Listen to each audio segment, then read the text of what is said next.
Hello folks, welcome to OTD, also known as On The Deck, where you can get all the sports needed in 10 minutes. My name is Adam Orduna. This is my mom, Gina. He's a journalist. She's the enthusiast. I am enthusiastic because I think this is a topic we're going to enjoy today. Yeah, this is a cool topic in a way that it brings up a lot of issues for athletes in today's game. And it's really not just dealing with today's game, but for athletes that have had to deal with this their whole careers. Right, and, right. It really starts when you're in middle school, where you get to, you know, be big and you get a lot of press early, and it follows you through high school and to college and then to the professional levels. And today's topic is about our high-level athletes or elite athletes that are in the limelight, too thin-skinned. Yes. And so... Oh, sorry. You were just introducing the topic. Introducing the topic. You were just, okay, I'll wait till you ask All right, me. let me ask the question first. Okay. Yeah, the topic is about high-level athletes being too thin-skinned. You know, is the press,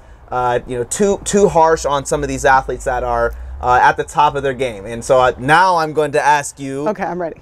Are you sure? I'm prepared. I'm getting ready to give you the floor. Let me just go ahead. Intro the topic. Do you think that, you know, high-level athletes are too thin-skinned? Yes, in general. And I'm going to contradict myself in this a little bit later. But in general, I think that the athletes, the higher they're paid, the higher their status is, the higher their exposure is, you tend to start to see some very thin skin. And I don't know that it was always that way, but I also know media nowadays is everything. Yeah. You broadcast, yes, you know, online. You've got a great career and you're using a different form of media. Yeah. So there's a different scrutiny level now, and it's constant now. But back when I was growing up in the dark ages, you know, you would see the athletes, and when the mic was in front of them, for the most part, they were always very cheerful. They'd answer questions. You'd see the occasional, oh, I'll get out of here kind of thing, but not like it is today. And any criticism is going to get an athlete to hit you on Twitter. I mean, how many Twitter battles have we seen between athletes and analysts and athlete to athlete? Right. That any level of criticism, it's kind of criticism. Yes. Our current president, Donald Trump, one of the things he said in the campaign that I figured out that people liked was he said, I'm a counterpuncher. You come at me, I'm going to counterpunch. Well, here's the thing. You don't always have to swing back.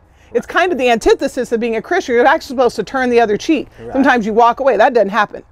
You say something about LeBron, he's back at you. Yeah. You say something about KD, he is right at you. Yeah. Like, there's just a thin-skinnedness to all of these guys right now. Right. Well, not everybody, but a good chunk of them. Well, and part of the reason why I wanted to bring this up is because Myles Garrett, who is he's not a pro athlete yet, but the NFL draft, he's a next week it's a draft player, yes, who is highly touted. He is a defensive end out of A&M. Texas A&M, who is projected to be the #1 overall pick in this upcoming draft, the 2017 draft. And for Mike and Mike on ESPN, you know, they're a morning radio show, but they're broadcasted on TV. One of the people that fills in for one of them when one of the mics isn't there, somebody will fill in for them. And one of the co-anchors, if you will, that fills in, his name is Booger McFarland. Gross name. Was filling in for Mike Golick, who is just on vacation or just off. Well, anyways, he had some words about Myles Garrett, who Myles Garrett, the athlete, was not fond of the words that Booger McFarland said. And basically he was just criticizing his game and critiquing his game more so than him being a person or his family or anything like that. He was just saying, hey, he doesn't give 100% all the time.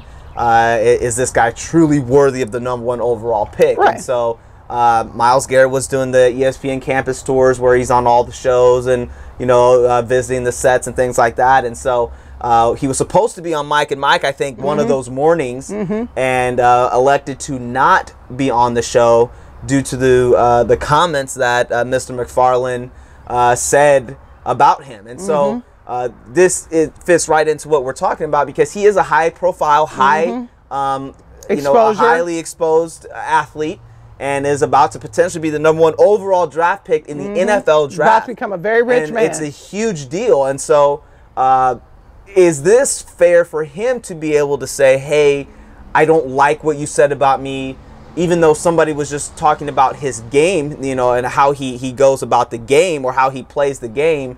is he validated by not showing up or declining to be on the show? Well, I will be honest with you. I see both sides of this issue, so I'd like to hear what your take is, and then I'll tell you, I'll take the opposite because I actually do see both sides. So what do you think?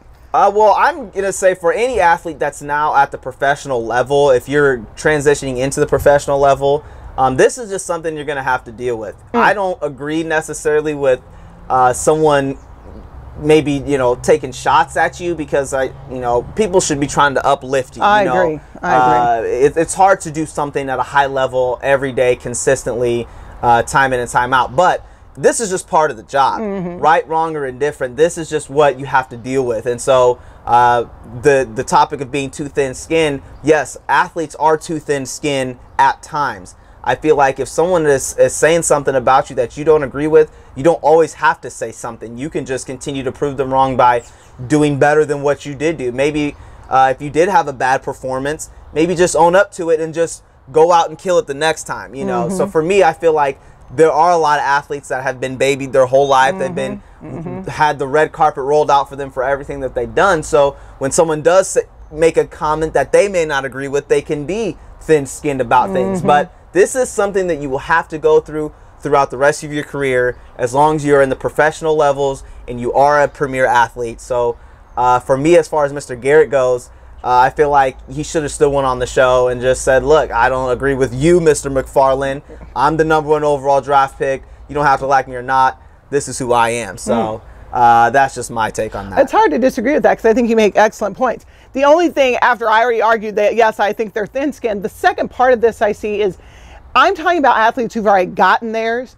This is a young man on the come up. Right. And you're talking about millions of dollars. Booger McFarland, he won a Super Bowl with the Tampa Bay Buccaneers. He's now clearly sitting in one of the co-host seats on Mike and Mike, one of the #1 rated shows on the radio and on ESPN2. He's obviously getting his money. I don't know the man's coins, but he's probably doing all right. Myles Garrett is coming out of college where we know he just got exploited for the last whatever years and hasn't made his money yet. So when you're coming for somebody who is trying to get there, I understand where Myles Garrett would be like, hold up. First of all, you don't know what our scheme was and this and that and the third, which what you're saying, he could come on and explain that. But I also understand him saying, look, I'm trying to be the #1 overall pick. Here's another brother who played, basically D-line as well, who's tearing me down. And the tear down actually translates to money. This is this kid's everything, his future. And the difference between one and, the top 1-2 picks versus, the guys who go after the 10th or guys in the second round, he's not going to fall that far. But you never know. And what you don't need is someone who you think should understand being up there, well, I don't know if I'd take him. That feels very personal because you're talking about you're messing with his pocketbook. And so back to the last point I was going to say about the NBA players is that now you've got the media who's voting for first, second, third team.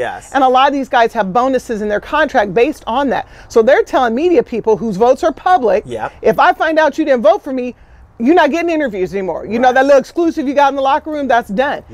I think I kind of understand that point too. I think it is thin skin, but it's like, this is my pocket. When you mess with people's money, it's different. Well, and I think that, and to the point as we are wrapping up here, there are two different sort of topics here. Someone that's trying to break into the professional level versus someone that's already in the professional level. Fair enough, fair enough. What my overall point is that regardless if you're trying to break in or if you're already in, you're going to get criticized harshly. The right ways, the wrong ways, all in all of the ways by a lot of different people, and that's part of the job. So you better armor up and just take it as it comes. You don't have to like it, you don't have to agree with it, but that's part of the job. And you don't have to swing back every time. And that's what I'm saying. It's just you don't have to clap back, as they like to say, or clap back. Or you don't have to you don't have to answer back. You can just move on and let other people just say what they're gonna say, and if it gets to you, then hey, it just does. But for the most part, just move on. You're going to have to armor up. Candy Burris had a song that said, "I fly above all the haters." That's great advice. This is great advice. If someone's hating on you, then you clearly are doing something. So hey. So just keep that in mind, and if you're a pro and you're getting ready to be a pro, get ready for the criticism in all ways, in all shapes and ways. But get your coins, though. Get your money. Yeah, you got to get your money.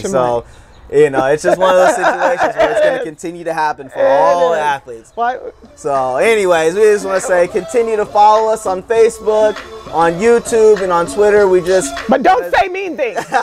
We do love your comments, and continue to watch us, and we'll see you next time, folks.